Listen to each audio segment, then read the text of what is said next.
नमस्कार दोस्तों, स्वागत है आप सभी का मेरे YouTube चैनल पर।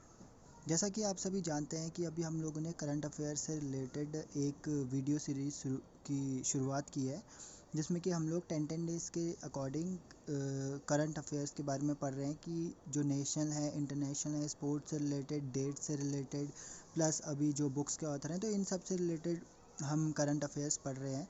तो उसी के रिगार्डिंग आज हम लोग सेकंड सीरीज़ उसकी लेके आए हैं। पहले वाली की वीडियो आपको मिल जाएगी, जो कि 1 से लेके 10 नवंबर तक के करंट अफेयर्स हैं। और अभी जो ये वीडियो होने वाली है वो होने वाली है 11 नवंबर से लेके 20 नवंबर तक के।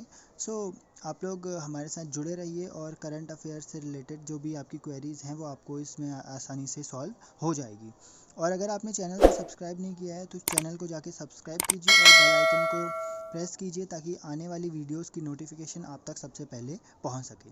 तो चलिए इसी के साथ इस वीडियो को शुरू करते हैं।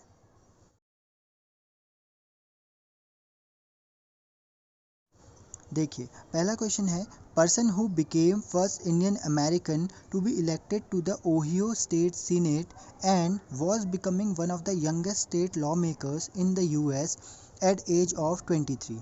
तो इंडियन अमेरिकन यानी भारतीय मूल के अमेरिकी जो कि अभी इलेक्ट हुए हैं ओहियो स्टेट सीनेट के लिए, और वो जो हैं सबसे यंगेस्ट स्टेट लॉ मेकर, यानी यूएस में जो इंडियन अमेरिकन है उसमें उस कैटेगरी में सबसे यंगेस्ट पर्सन होने वाले हैं। वो भी उनकी एज कितनी है? केवल 23। तो वो कौन है? उनका नाम है नीरज एंटनी। तो ये आपका क्वेश्चन आ सकता है, क्योंकि अभी करंट अफेयर्स में बहुत ज़्यादा चल रखा है, क्योंकि यूएस में इलेक्शंस हो रखे हैं। तो उनकी सीनेट जो भी उनका मतलब उनकी मिनिस्ट्री है उसमें बहुत सारे चेंजेस हो रहे हैं। तो ये क्वेश्चन इंपॉर्टेंट है। उसके बाद अगला देखिए, person who is the most generous philanthropist in India for 2020 according to EdelGive Hurun India philanthropy list 2020। तो EdelGive Hurun India philanthropy list 2020 ने एक सर्वे कराया। तो इसके अकॉर्डिंग क्या पता लगा कि जो इंडिया का मोस्ट जेनरस फिलेंथ्रोपिस्ट मतलब होता है दयालु, जो मतलब दान वान बहुत ज़्यादा करता है। तो वो कौन है? अजीम प्रेम जी, जो कि फॉर्मर विप्रो चेयरमैन है, यानी विप्रो के पूर्व चेयरमैन जो है अजीम प्रेम जी, वो इंडिया के सबसे बड़े फिलेंथ्रोपिस्ट हैं 2020 के। तो उन्होंने, जैसा आपको पता होगा कि कोविड-19 के ड्यूरिंग उन्होंने बहुत ज़्यादा दान दिया है मेडिकल फील्ड में, और मतलब जो भी गरीब लोग हैं उनके लिए फूड और बाकी सारी फैसिलिटीज़ अवेलेबल कराने के लिए उन्होंने अपनी जो उनकी संपत्ति है उससे बहुत ज़्यादा दान दिया है। तो वो सबसे बड़े फिलेंथ्रोपिस्ट हैं। उसके बाद अगला क्वेश्चन है, the largest national park in India is. तो इंडिया का लार्जेस्ट नेशनल पार्क कौन सा है? हेमिस नेशनल पार्क, जो कि सिचुएटेड है लद्दाख में। अगला क्वेश्चन है, the first national park of India, यानी भारत का सबसे पहला नेशनल पार्क कौन सा है? तो पहला नेशनल पार्क कौन सा है? वो है जिम कॉर्बेट नेशनल पार्क, जो कि सिचुएटेड है उत्तराखंड में, और जो कि कब बना था? 1936 में। उसके बाद आगे बढ़ते हैं। आगे देखिए, अगला क्वेश्चन है, PM Modi inaugurated the income tax appellate tribunal ITAT office cum residential complex of कौन सी बेंच का? यानी जो अलग अलग बेंच होती है जो सुनवाई करती हैं, तो इनकम टैक्स अपीलिएट ट्रिब्यूनल आईटेट का जो रेजिडेंशियल कॉम्प्लेक्स है वो कौन सी बेंच के लिए बनाया गया है, जिसका क्या कहते हैं, जिसका इनॉग्रेशन किसने किया है? पीएम नरेंद्र मोदी ने। तो वो बेंच कौन सी है? कटक बेंच, उड़ीसा की। उसके बाद अगला क्वेश्चन है, प्रेजेंट प्रेसिडेंट ऑफ आईटेट। तो आईटेट का जो इनकम टैक्स अपीलिएट ट्रिब्यूनल है उसका अभी प्रेजेंट प्रेसिडेंट कौन है? तो वो कौन है? Justice PP Bhatt. उसके बाद अगला क्वेश्चन है, ITAT was the first tribunal to be created on, यानी आईटेट जो थी इंडिया की पहली ट्रिब्यूनल थी, जिसे क्रिएट कब किया गया था? 25 जनवरी 1941 को। उसके बाद अगला क्वेश्चन है, देखिए, this ministry has launched a campaign local for Diwali. तो दिवाली के टाइम पे इस मिनिस्ट्री ने एक कैंपेन लॉन्च की थी, जिस कैंपेन का नाम क्या था? Local for Diwali. जैसे अभी लोकल फॉर वोकल चल रहा है, तो उसी के रिगार्डिंग ये जो थी ये कैंपेन लॉन्च की गई थी, लोकल फॉर दिवाली। तो इसको किसने लॉन्च किया था? वो थी मिनिस्ट्री ऑफ टेक्सटाइल्स। तो ये क्वेश्चन जो है आपका आ सकता है। अगला क्वेश्चन है, winner of finals of 2020 ITTF women's world cup in Weihai China. यानी जो अभी ITTF वुमेन्स वर्ल्ड कप हुआ था विहाई चाइना में, उसकी विनर कौन थी? तो वो कौन थी? Chen Mang. उसके बाद अगला क्वेश्चन है, फर्स्ट रामसार साइट। तो Ramsar site, it is a wetland site designated to be of international importance under Ramsar convention. तो जो रामसार कन्वेंशन था उसके अकॉर्डिंग ये हम लोग, तो वो एक वेटलैंड साइट है जिसे रामसार साइट भी कहा जाता है, किस कन्वेंशन के अंडर, रामसार कन्वेंशन के अंडर। तो इससे रिलेटेड आजकल बहुत सारी चीज़ें चल रही हैं, क्योंकि इंडिया की बहुत सारी ऐसी जगहें हैं जब वेटलैंड हैं तो उनको, और जो कि इंटरनेशनल इम्पोर्टेंस की हैं, तो रामसार कन्वेंशन के अंडर उनको रामसार साइट का मतलब दर्जा दिया जा रहा है। तो इसी के रिगार्डिंग ये क्वेश्चन है, और इससे रिगार्डिंग आपको बहुत सारे क्वेश्चंस और भी मिल जाएंगे। तो कौन सी है? First Ramsar site in Bihar which became wetland of national importance. तो वो कौन सी है? कबरताल, बेंगलुरु। यहाँ पर एक छोटी सी मिस्टेक हो गई है, जो यहाँ पर बेंगलुरु लिख रखा है, ये बेंगलुरु नहीं है। यहाँ पर इसके बदले क्या है? बेगूसराय। जो है रामसार साइट के अंदर उसे इंटरनेशनल इंपॉर्टेंस की वेटलैंड करार दिया गया है। तो यहाँ पर बेंगलुरु नहीं है, कबरताल इन बेगूसराय। देखिए अगला क्वेश्चन है, lake in Buldhana district of Maharashtra which has been declared as a wetland area under Ramsar convention. तो इसको भी रामसार साइट उसे घोषित किया गया है रामसार कन्वेंशन के अंदर। तो वो कौन सी है? Lake in Buldhana district. वो लेक कौन सी है? लोनार लेक। देखिए अगला क्वेश्चन है, author of the book a promised land. तो प्रॉमिस्ड लैंड के ऑथर कौन है? Barack Obama.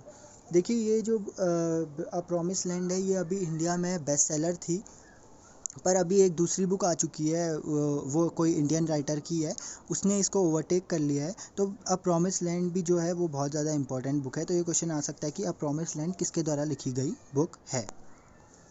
अगला क्वेश्चन है, who is the governor at the time of recent legislative elections in Bihar.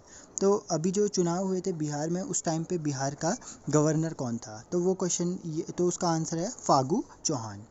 उसके बाद अगला क्वेश्चन है, 21st cyclone to hit Philippines this year. यानी 21वां साइक्लोन, यानी इस साल देखा जाए तो 2020 में फिलीपींस में 21 चक्रवात आ चुके हैं। साइक्लोन को हिंदी में चक्रवात कहते हैं, तो 21 चक्रवात आ चुके हैं। तो 21वां चक्रवात जो था अभी, जो हाल ही में नवंबर में आया, वो कौन सा? वैमकू। दिस बैंक लॉन्च्ड मुंह बंद रखो campaign to increase awareness on cyber frauds and help preventing them. तो मुंह बंद रखो एक कैंपेन है जो किसके द्वारा लॉन्च किया गया है? HDFC बैंक के द्वारा। उसके बाद अगला क्वेश्चन है, joint military exercise between आर्मीज of Egypt and Sudan launched on 14 नवंबर इन। यानी जो अभी जॉइंट मिलिट्री एक्सरसाइज है जो किसके बीच में हुई है? इजिप्ट और सूडान की आर्मीज के बीच में। उसका नाम क्या है? उसका नाम है नाइल्स ईगल 1। देखिए अगला क्वेश्चन है, to mark the 151st birth anniversary celebration of Jainacharya Shri Vijay Vallabh Surishwar Maharaj, PM Modi unveil 151 inch tall statue of peace at Vijay Vallabh Sadhana Kendra in. तो वो जो विजय वल्लभ साधना केंद्र है वो कहाँ है? पाली, राजस्थान में। तो ये देखिए ये एक क्वेश्चन है, लेकिन इस क्वेश्चन से आपके बहुत सारे 2-4 क्वेश्चन और भी बन सकते हैं कि जो स्टैचू ऑफ पीस का जो अभी इनॉग्रेशन कर रखा है वो कहाँ किया गया है। और या तो ये पूछ सकता है कि स्टैचू ऑफ पीस का जो इनॉग्रेशन किया गया है मोदी जी द्वारा, वो किसके लिए किया गया है, मतलब किसकी मतलब एनिवर्सरी सेलिब्रेशन किसका था उस टाइम पे। तो इस तरीके से क्वेश्चन पूछा जा सकता है। उसके बाद अगला क्वेश्चन है, देखिए फिर से रामसार का एक और क्वेश्चन आ गया, न्यू रामसार साइट इन उत्तर प्रदेश। यानी उत्तर प्रदेश में अभी एक और नई साइट खोजी गई है, तो वो कौन सी है? उसका नाम है सुर सरोवर और कीथम लेक इन आगरा। यानी सुर सरोवर या कीथम लेक भी उसका दूसरा नाम है, जो कि कहाँ सिचुएटेड है? आगरा, उत्तर प्रदेश में। उसके बाद अगला क्वेश्चन है, देखिए writer of the book I am no मसीहा। यानी ये आई एम नो मसीहा जो बुक है उसके राइटर कौन है? तो इसके राइटर कौन है? सोनू सूद एंड मीना के अय्यर। यानी सोनू सूद और मीना के अय्यर द्वारा, मतलब इनके कोलैबोरेशन से, या इन्होंने दोनों ने साथ में इस बुक को लिखा है, जिसका नाम है आई एम नो मसीहा। उसके बाद अगला क्वेश्चन है, newly appointed state icon of Punjab by election commission of India. यानी अभी जो पंजाब राज्य है वहाँ का स्टेट आइकन किसे नियुक्त किया गया है? किसके द्वारा किया गया है? Election commission of India. तो वो कौन है? सोनू सूद। अब अगला क्वेश्चन है, after winning the 2020 Turkish grand prix this Mercedes F1 racer equals Michael Schumacher record of 7 formula 1 championship. तो अभी जो है मर्सिडीज़ के मतलब F1 रेसर कौन है जिन्होंने टर्किश ग्रैंड प्रिक्स जीती है, और इसको जीतने के साथ साथ उन्होंने माइकल शूमाकर का वर्ल्ड रिकॉर्ड भी की बराबरी कर ली है। जो वर्ल्ड रिकॉर्ड क्या था कि 7 फार्मूला 1 चैम्पियनशिप का। तो वो कौन है? Lewis Hamilton. उसके बाद अगला क्वेश्चन है, this tennis player equal PT Sampras record of winning 6 year and number 1 trophies. यानी 6 साल तक लगातार ट्रॉफी जीतने का जो रिकॉर्ड था PT सैम्प्रास का, जो टेनिस प्लेयर थे, उनका रिकॉर्ड किसने तोड़ा है? तो इसका आंसर है नोवाक जोकोविक, जो कि सर्बियाई खिलाड़ी हैं। उसके बाद अगला क्वेश्चन है India super computer which has achieve 63rd rank in list of 500 most powerful computers in world. यानी जो विश्व के 500 सुपर कंप्यूटर्स का जब आकलन किया गया तो इंडिया का एक सुपर कंप्यूटर है जिसे 63 यानी 63वीं रैंक प्राप्त हुई। तो वो कौन है? परम सिद्धि AI यानी परम सिद्धि आर्टिफिशियल इंटेलिजेंस, ये है सुपर कंप्यूटर का नाम। उसके बाद अगला क्वेश्चन है new name of Hubballi railway station, यानी हुबाली रेलवे स्टेशन का नाम चेंज करके क्या रख दिया गया है? तो नाम चेंज करके क्या रखा गया है? Shri सिद्धरुद्ध Swami ji railway station Hubli. तो ये उसका नाम चेंज करके रखा गया है। उसके बाद अगला क्वेश्चन है according to survey released by Times Higher Education India rank in terms of employability, यानी जो टाइम्स हायर एजुकेशन है उसके अकॉर्डिंग इंडिया की रैंक एम्प्लॉयबिलिटी में कितनी है? तो वो रैंक कितनी है? 15th।